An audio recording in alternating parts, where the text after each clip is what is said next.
বহুদিন আগের কথা। রসুলপুর নামক এক গ্রামে শফিক নামে একটা ছেলে ছিল। সে খুব ভদ্র স্বভাবের ছিল, কারোর সাথে ঝগড়া করতো না, সৎভাবে জীবনযাপন করত। সে রসুলপুর স্কুলে ক্লাস 10ম শ্রেণীতে পড়ত। একদিন স্কুল ছুটি দেওয়ার পর সে বাড়ির উদ্দেশ্যে রওনা হল। পথে হাঁটতে হাঁটতে সে ক্লান্ত হয়ে পড়ল এবং একটি গাছের নিচে আশ্রয় গ্রহণ করল। গাছটির মধ্যে বহুদিন আগের একজন ডাইনি ছিল। ডাইনিটা তার গায়ে বশ হয়ে গেল।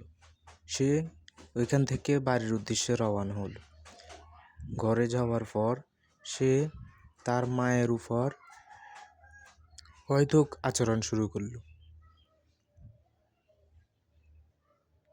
তার মা ভয়ে গ্রামবাসীর কাছে ছুটে পড়ল।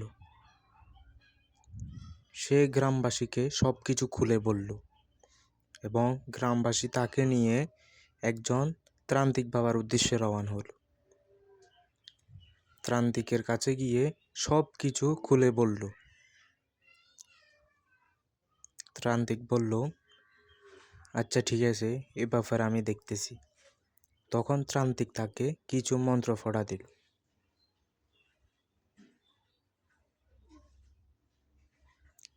তারপর সে সুস্থ হয়ে বাড়িতে ফিরে এলো।